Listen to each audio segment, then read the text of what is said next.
السلام علیکم جی. Bankers on line میں آپ کو خوش آمدید کہتے ہیں. آج میں آپ کو جس چیز کے بارے میں بتانے جا رہا ہوں وہ ہے کہ اسلامک اور کنونشنل بینکنگ میں کیا فرق ہے، ربا فری بینکنگ کیا ہوتی ہے، اور اسلامک بینکنگ میں پروفٹ کن بیسس پہ دیا جاتا ہے. کیا کنونشنل بینکنگ جو ہے اس میں سود اور پروفٹ، کیا ان دونوں میں کوئی فرق ہے یا سود اور پروفٹ کوئی ایک ہی چیز ہے. آج میں آپ کو ان سب کے بارے میں بتاؤں گا. لیکن اس سے پہلے میں آپ کو یہ بتانا چاہتا ہوں کہ اسلامک، بہت سارے لوگ مجھ سے پوچھتے تھے کہ اسلامک اور کنونشنل بینکنگ کیا ایک ہی ہوتی ہے، اور بہت سارے لوگ یہ بھی کہتے تھے کہ جی ہاں اسلامک اور کنونشنل بینکنگ ایک ہی ہوتی ہے. لیکن آج میں آپ کو اس بارے میں بتانے جا رہا ہوں کہ اسلامک اور کنونشنل بینکنگ دو ڈفرینٹ پروفیشنلز ہیں ایکچولی. کیونکہ جو اسلامک بینکنگ ہے اس میں ٹرولی شریعہ بیسڈ پروفٹ ملتا ہے، شریعہ بیسڈ ڈپازٹ ہوتا ہے، اور شریعہ بیسڈ ہی انویسٹمنٹ ہوتی ہے جو شریعت کے مطابق ہے، جو اسلام میں ڈیفائن کی ہوئی ہے. اور کیونکہ اسلام ایک کمپلیٹ کوڈ آف لائف ہے، اسی لیے اسلام میں ان سب چیزوں کے بارے میں بتایا گیا ہے جو آپ کی زندگی میں ضروری ہیں. جیسے کہ آپ کی زندگی میں کاروبار بہت ضروری ہے، اس کے لیے آپ نے کہیں نہ کچھ انویسٹمنٹ کرنی ہے، تو اسلام میں اس کے بارے میں واضح طور پر بتایا گیا ہے. جیسے کہ حضور پاک صلی اللہ علیہ وسلم نے کاروبار کیا تھا کہ آپ نے حضرت اماں بی بی ختیجہ کا مال لیا اور لے کے آپ کسی دوسری جگہ پر گئے، ادھر جا کے آپ نے سیل کیا. اب اس میں مال کسی اور کا تھا، اور آپ آقا صلی اللہ علیہ وسلم نے کیا کیا کہ وہ مال لے کے جا کے انہوں نے کسی اور جگہ پر جا کے اس کو سیل کیا، اور جو بھی پروفٹ تھا آپ نے وہ ایز اٹ از لا کے ان کے حوالے کیا. اس میں کیا تھی، آپ ان کے امین تھے. امین مطلب آپ امانت دار تھے، آپ نے امانتاً وہ سامان لے کر گئے اور سامان لے کر واپس آئے.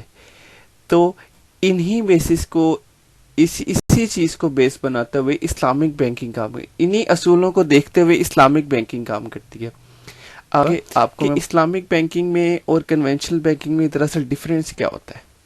اسلامک بینکنگ میں منی کو ایک میڈیم آف ایکسچینج کے طور پہ دیکھا جاتا ہے. کوئی چیز دے کے اگر ہم کسی چیز کو پرچیز کر لیتے ہیں تو اس کو میڈیم آف ایکسچینج کہتے ہیں. مثال کے طور پر میں نے پیسے دے کے میں نے موبائل یا کوئی لیپ ٹاپ پرچیز کر لیا تو یہ میڈیم آف ایکسچینج ہے.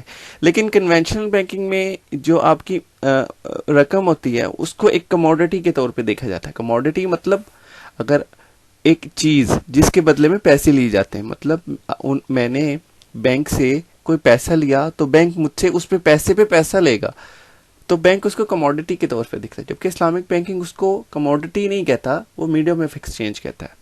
پھر اسلامک بینکنگ میں ایک بندہ جو پیسہ دیتا ہے اور دوسرا بندہ اس کے پیسے کا امین ہوتا ہے اور انویسٹر ہوتا ہے. تو جو پیسہ دیتا ہے وہ ہوتا ہے رب المال، مطلب جس کے پاس مال ہے، اور جو مضارب ہوتا ہے وہ ہوتا ہے جو انویسٹ کرتا ہے فنڈ کو شریعت کے مطابق، شریعت کے بنائے ہوئے اصولوں پہ. اور جو ان کے درمیان ریلیشن شپ ہوتا ہے وہ رب المال کا ہوتا ہے اور ہوتا ہے مضارب کا. یہ رب المال اور مضارب ہوتا ہے. جبکہ کنونشنل بینکنگ میں ان کے درمیان ایک بندہ جو پیسے دیتا ہے وہ ہوتا ہے کریڈیٹر، جو پیسے لیتا ہے وہ ہوتا ہے ڈیٹر. مطلب اگر میں نے بینک کو پیسے دیے ہیں تو بینک کی ذمہ داری ہو جائے گی، تو بینک اس کو کہتا ہے کریڈٹ، کہ بینک کی ذمہ داری ہے اس چیز کو سنبھالنا. تو بینک یہاں پر ہوگا کریڈیٹر، اور جو پیسہ دے رہا ہے وہ کریڈیٹر ہو گیا اور بینک ہو گیا ڈیبٹر. ان کے درمیان یہ ریلیشن شپ ہوتا ہے.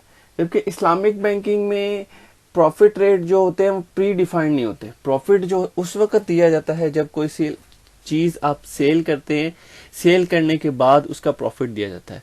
جبکہ اس میں مارک اپ ڈیفائنڈ ہوتا ہے. اسلامک بینکنگ میں فنڈ انویسٹ کیے جاتے ہیں شریعہ کمپلائنٹ ایکٹیویٹیز میں، اور وہ کیا ایکٹیویٹیز ہوتی ہیں اس کے بارے میں آپ کو آگے تھوڑی سی اسی ویڈیو میں تھوڑا سا آگے بتاؤں گا. اور اس میں جو فنڈ انویسٹمنٹ کی جاتی ہے کہ شریعہ بیسڈ انویسٹمنٹ نہیں ہوتی. یہ کسی بھی چیز میں انویسٹ، فار ایگزامپل یہ قرضہ دے کے اس پہ پیسے لیں گے، مطلب سود لے لیں گے. کنونشنل میں یہ عام ہے. اور اس میں جو لاس ہے وہ بونڈ کیا وہ کون برداشت کرے گا؟ لاس برداشت کرے گا رب المال، یا اس پروپورشنیٹ میں جس کے درمیان جو ان کے درمیان معاہدہ ہوا ہے اسی پروپورشنیٹ میں، جبکہ مارک اپ جو ہوتا ہے وہ اکاؤنٹ ہولڈر کے اکاؤنٹ میں چلا جاتا ہے، اور اگر کوئی لاس ہوتا ہے وہ تو اس کو بینک انکر کرتا ہے۔ آگے بتاتا ہوں میں، اگر ڈپازیٹر کے بیس پہ دیکھا جائے، ڈپازیٹر ہم ڈپازٹ کروانے گئے بینک میں، تو ہمارا اسلامک بینکنگ، آئی بی کو میں اسٹینڈ کروں اسلامک بینکنگ میں کیا ریلیشن شپ ہوگا، اور کنونشنل بینکنگ، سی بی مطلب کنونشنل بینکنگ میں کیا ہوگا؟ میں کرنٹ یا سیونگ اکاؤنٹ کھلوانے جا رہا ہوں تو اسلامک بینکنگ میں ہمارا ریلیشن شپ ہوگا مضارب کا اور رب المال کا۔ میں ہوں گا رب المال کیونکہ میں نے فنڈ دیے ہیں بینک کو، پیسہ دیا ہے، بینک ہوگا مضارب کیونکہ وہ میرے پیسے کا امین ہے اور اس کا انویسٹر ہے، ٹھیک ہے، امانت دار ہے اور اس کو آگے لگانے والا ہے۔ تو یہ مضارب اور رب المال کا ریلیشن شپ ہوتا ہے، جبکہ کنونشنل بینکنگ میں ڈیٹر اور کریڈٹ، ایک پیسہ دینے والا اور دوسرا ادھار لینے والا، یہ ریلیشن ہے۔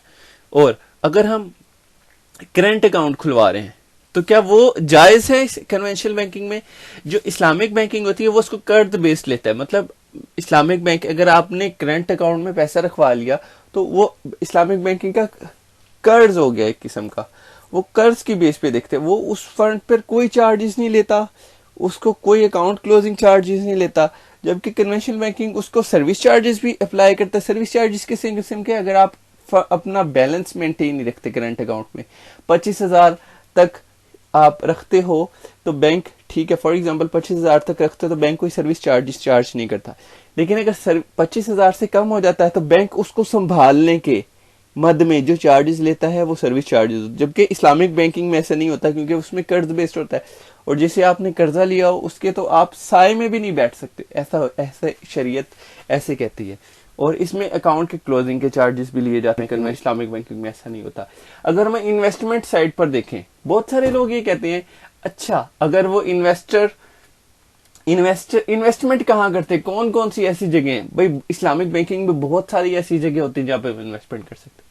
فار ایگزامپل آپ نے 2 لاکھ روپیہ بینک میں جمع کروایا، بینک اس کو دے دیتا ہے کسی بھی ایسے بندے کو جس نے گھر بنوانا ہے، ٹھیک ہے، بینک اس کو پارٹنرشپ بیسس پہ دیتا ہے۔ پارٹنرشپ مطلب آپ اس میں سروسز دو، میں پیسہ دیتا ہوں، ہم گھر بنواتے ہیں، آپ نے گھر بنوا لیا، اس کو پھر وہ رینٹل بیسڈ پر کسی اور کو دے دیتے ہیں، ٹھیک ہے، وہ جو اس کا رینٹ آتا ہوتا ہے اس رینٹ کی اماؤنٹ آپ کے اکاؤنٹ میں جمع کروا دیتے ہیں۔ 10 لوگوں کا پیسہ اکٹھا ہوا 10 لاکھ روپیہ، اب 10 لاکھ جمع کروا دیے آپ نے، 10 لاکھ ایک گھر خرید لیا، وہ گھر کرائے پر دے دیا، وہ جو کرایہ آ رہا ہے وہ آپ کے اکاؤنٹ میں جمع ہو رہا ہے ایکچولی، اس لیے اس میں پروفٹ ڈیفائن نہیں ہوتا، ٹھیک ہے۔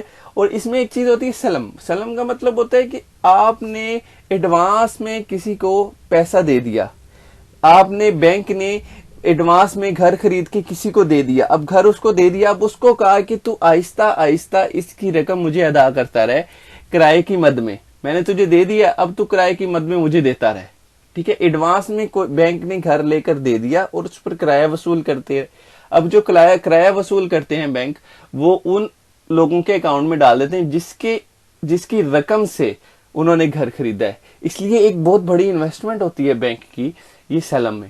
اس کے بعد رینٹل بیس میں آپ کو بتا چکا ہوں۔ سکوک بانڈ کیا ہوتے ہیں؟ گورنمنٹ نے ایک سکوک بانڈ ایشو کرتی ہے، وہ اسپیشلی بینکس کو کرتی، کسی انڈیویجول کو نہیں کرتی۔ اگر گورنمنٹ نے کوئی کسی قسم، فار ایگزامپل دیامیر اور بھاشا ڈیم بنانا ہے تو اس کی سکوک بانڈ ایشو کر دے گی، گورنمنٹ کے پاس پیسہ آ جائے گا، بینک کے پاس ایونیو آ جائے گا کہ وہ ایک جگہ آ جائے گی جہاں پر وہ کسٹمرز کا فنڈ انویسٹ کر دیتے ہیں، ٹھیک ہے، فنڈ انویسٹ کر دیے بینک، گورنمنٹ نے سکوک بانڈ ایشو کر دیے بینک کو، بینک اس سکوک بانڈ سے جو بھی گورنمنٹ وہ اپنا ڈیم وغیرہ بناتی ہے اس سے جو منافع ہوگا وہ بینک کو دیتا رہے گا، بینک وہ منافع ان کسٹمر کے اکاؤنٹ میں ٹرانسفر کرتا رہے گا جن سے اس نے لے کر وہ سکوک بانڈ پرچیز کیے تھے۔ جبکہ کنونشنل بینکنگ میں بینک صرف اور صرف لون دیتا ہے، قرضہ دیتا ہے، پیسے پہ قرضہ دیتا ہے، جس سے سود لیتا ہے اور سود آپ کے اکاؤنٹ میں ٹرانسفر کرتا ہے، جو کہ سود حرام ہے۔ اس لیے بہت سارے لوگوں کا یہ مائنڈ چینج ہوتا جا رہا ہے کہ وہ کنونشنل بینکنگ سے ہٹ کے اسلامک بینکنگ میں آ رہے ہیں، کیونکہ بہت سارے لوگ سود پسند نہیں کرتے۔ اور ایک بڑی بات میں آپ کو بتاتا ہوں کہ جو موسٹلی یورپ میں